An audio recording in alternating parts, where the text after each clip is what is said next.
Yes, I too am suffering from Formula One withdrawal symptoms. It's been way too long since Max and that flying cow of colour has broken my papaya-shaped heart. Thankfully, we have social media, and we have websites, and we have everything that we can still watch some very nice Formula One content on, and to keep us addicts going. Don't know what they did in the good old days. One thing that I haven't seen much of is lists. So here's my attempt to help fill the gap. My 5 biggest disappointments of the 2023 Formula One season. Number 5, and it's really no big surprise.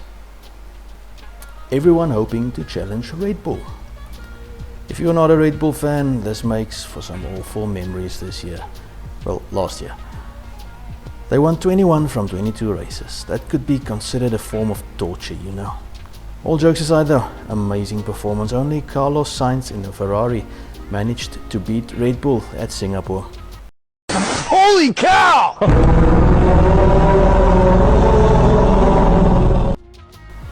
Before the start of the season, we were all hoping Mercedes was just sandbagging and Ferrari or McLaren would spring a surprise. Well, McLaren did surprise by being absolutely rubbish for the first half of the season, but that wasn't quite what we had been hoping for. In the end, Red Bull finished with 860 points. Mercedes in second at 409, Ferrari in third at 406. So yes, the Silver Arrows and the Maranello horses combined to score less points than Red Bull did by them lonesome. Yes, McLaren recovered nicely and Aston Martin was solid, but that's info for another video. Adrian Newey is without a doubt the greatest designer the sport has ever seen. No one came within a country mile of that Red Bull this season. And I was having flashbacks of the 1992 Williams at times, and you know what? This thing actually outperformed it. The RB19 is statistically the most successful car in Formula One history, beating out the McLaren MP4-4 that won 15 from 16 races in 1988. But you know what? That was okay, because I was a kid and my team was winning. I'm not a kid anymore, and I'm too old for the trauma Red Bull is putting me through. Just so you know, back in 1988, the only other team to win a race was once again Ferrari. Number 4, from the man we expected so much more, Nick de Vries. Young Nick, the Iceman, coolness, the Dutchman, to finally beat the other Dutchman. The man who set the world alight racing those vacuum cleaner impersonating cars over in Formula E.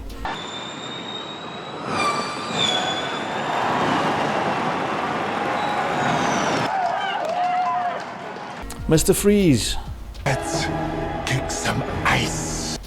Lasted all of 10 races before Helmut or Horner or whoever really runs that team gave him the boot. His results were 14, 14, 15, retired, 18, 12, 14, 18, 17, 17 in an admittedly slow AlphaTauri, having been badly beaten by Yuki Tsunoda before being bumped for awesome Aussie and part-time toothpaste model Daniel Ricciardo. Yes, the AlphaTauri was a complete suckfest all season, having imploded results-wise from the heady days of Gasly winning a race many moons ago.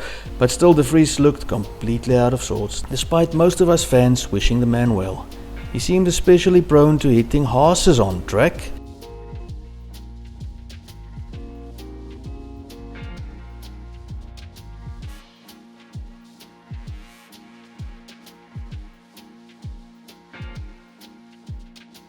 The order, Kevin Magnussen going the long way round and being sent into the gravel.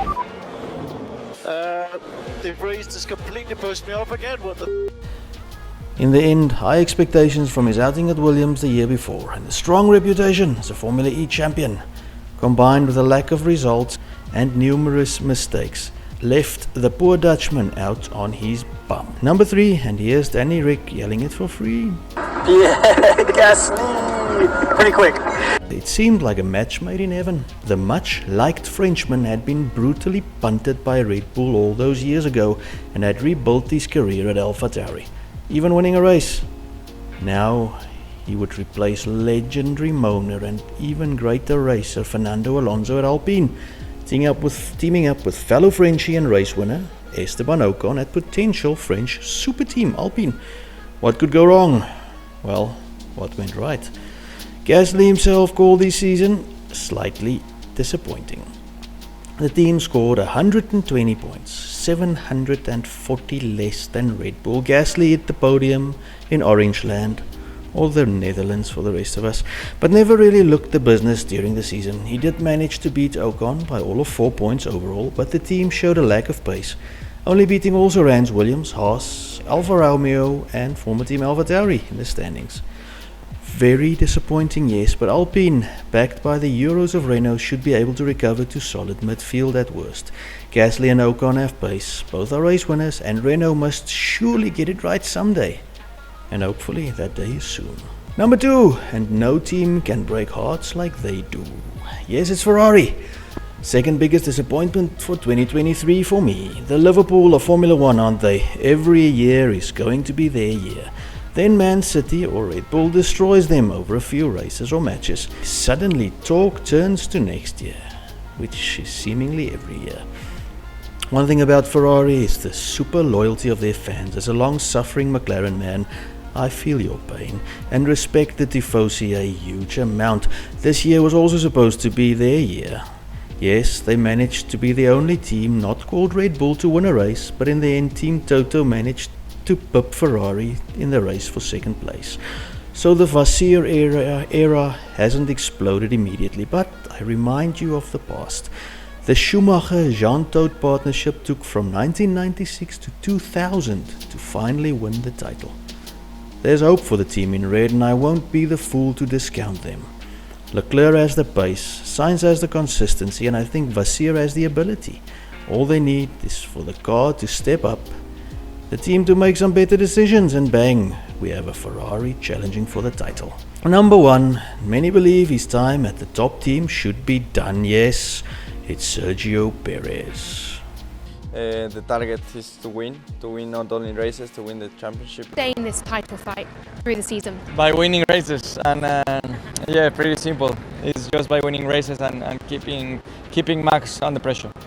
That sure aged like some milk, didn't it? The man who replaced Sir Lewis at McLaren and was duly sacked for underperforming, then made himself a hero for winning a race at what has since become Aston Martin, and even paying some of the Racing Point staff salaries when things went tough.